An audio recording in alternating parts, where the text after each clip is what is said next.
আজকে আমরা যাব মধ্যমগ্রামের সেই বিখ্যাত উজ্জ্বলদার বিরিয়ানির দোকানে বিরিয়ানি খাওয়ার জন্য। বিকালবেলা আমরা বেরিয়ে চলে এসেছি পাম্পে গাড়িটা রিফিল করানোর জন্য।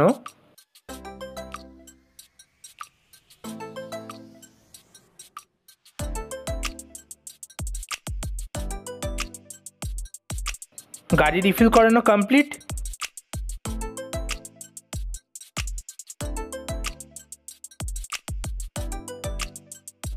রাস্তার ধারে একটু দাঁড়িয়েছি টায়ার প্রেশার চেক করার জন্য। তো এখন আমরা যাব মধ্যমগ্রাম।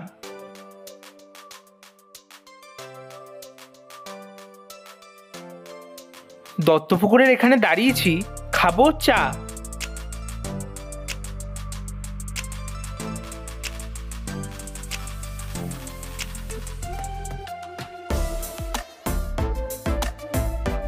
নিয়ে নিয়েছি 3 জনের জন্য চা।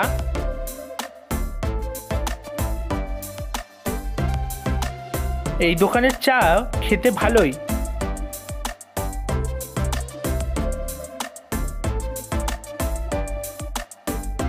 চা খাওয়া কমপ্লিট।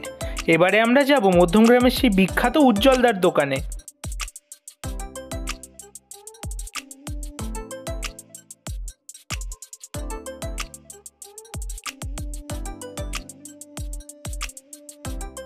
ফাইনালি পৌঁছে গেছি আমরা উজ্জ্বলদার বিরিয়ানি সেন্টারে।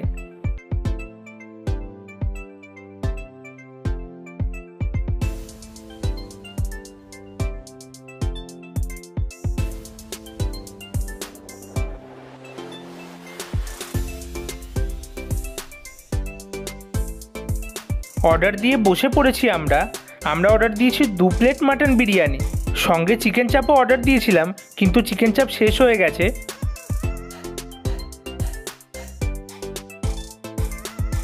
চলে এসছে আমাদের দুজনের জন্য 2 প্লেট মাটন বিরিয়ানি। আমি এখানে নিয়েছি আমার পছন্দের রেওয়াজি পিস।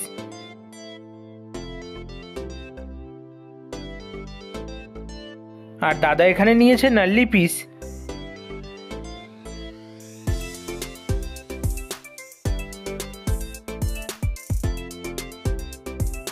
এখন আমরা টেস্ট করে দেখি উজ্জ্বলদার সেই ভাইরাল বিরিয়ানি কেমন খেতে।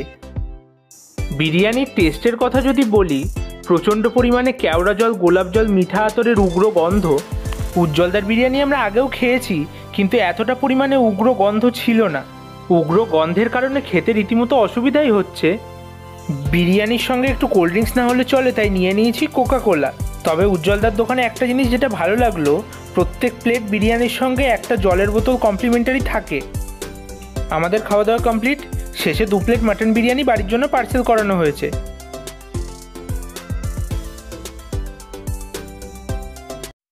বিরিয়ানি খেয়ে বেরিয়ে পড়েছি আমরা, যাচ্ছি সোদপুর। সোদপুরে আমরা এসেছিলাম মিষ্টি খাওয়ার জন্য বলরাম মল্লিক, রাধারাম মল্লিক, বাগ আঙ্গুরাম থেকে, কিন্তু দুটো দোকানই বন্ধ হয়ে গেছে রাত হওয়ার কারণে। তাই এখন আমরা যাই বাড়ি। টাটা তোমাদের সবাইকে।